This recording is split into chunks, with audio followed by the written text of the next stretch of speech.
G'day guys, in today's video I'm going to talk about a little quirk when it comes to Japanese typing.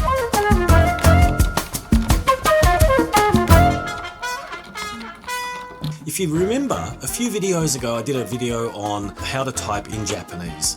You know, there's a conversion step and it's a bit different to how we type in English. And I realized that this makes it impossible for someone to touch type in Japanese. When I say touch type, I'm not talking about the type where you're looking at the screen and just typing what is in your mind, because that's fine. That can be done with the same level of efficiency, I think.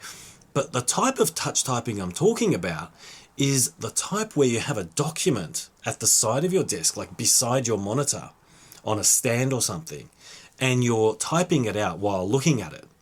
And it's impossible in Japanese because there's this step called conversion. If you want to learn more about that, by the way, you can check out that video that I made because I show the entire process, and along with a couple of the hacks and the tips that I use myself when I'm working in Japanese. But this step, the conversion step, it just makes it bloody impossible. You can't not look at the screen when you're copying that piece of paper. By the way, if there is someone out there who knows how to touch type like this without checking the screen every now and then to make sure that you're doing the correct conversion, please let me know, because that would be very valuable information. But what happens is, like, I'll give you an example so you can know what I'm talking about if you're not very familiar with the Japanese typing or the Japanese language. I'm going to use the word kokai as an example, right? K-O-U-K-A-I. And there's a couple of different ways you can write this. There's different kanji that you can use with the totally same pronunciation, and it's also got the same input on the keyboard, K-O-U-K-A-I. And what happens is when you press that space bar after you enter your word, the conversion system, which is called an IME, by the way, the IME brings up a list of words that are possible matches. And to cycle through them, you have to use the space bar or the arrow keys to cycle through and find the one that you need. And then when you press the enter key, it gets put into your document.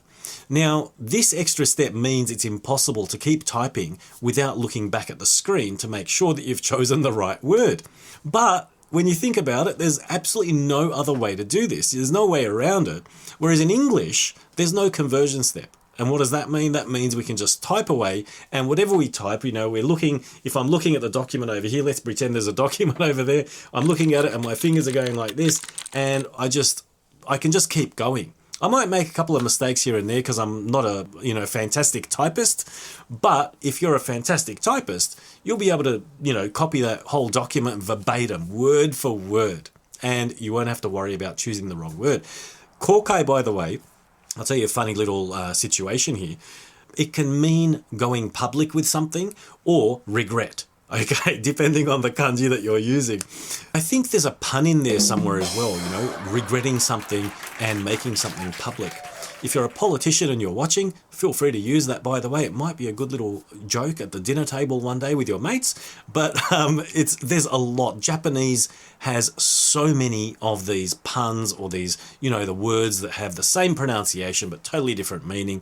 And I think, it's just my theory, I think it's a result of the limited sounds in Japanese. In English, we've got such a variety of sounds phonetically, and in Japanese, it's very limited. You've got the 5 vowel sounds, and then you've got, it's in a table. You've only got like a set number of sounds that you can make in the Japanese language. So I think it's inevitable that you have words with the same pronunciation.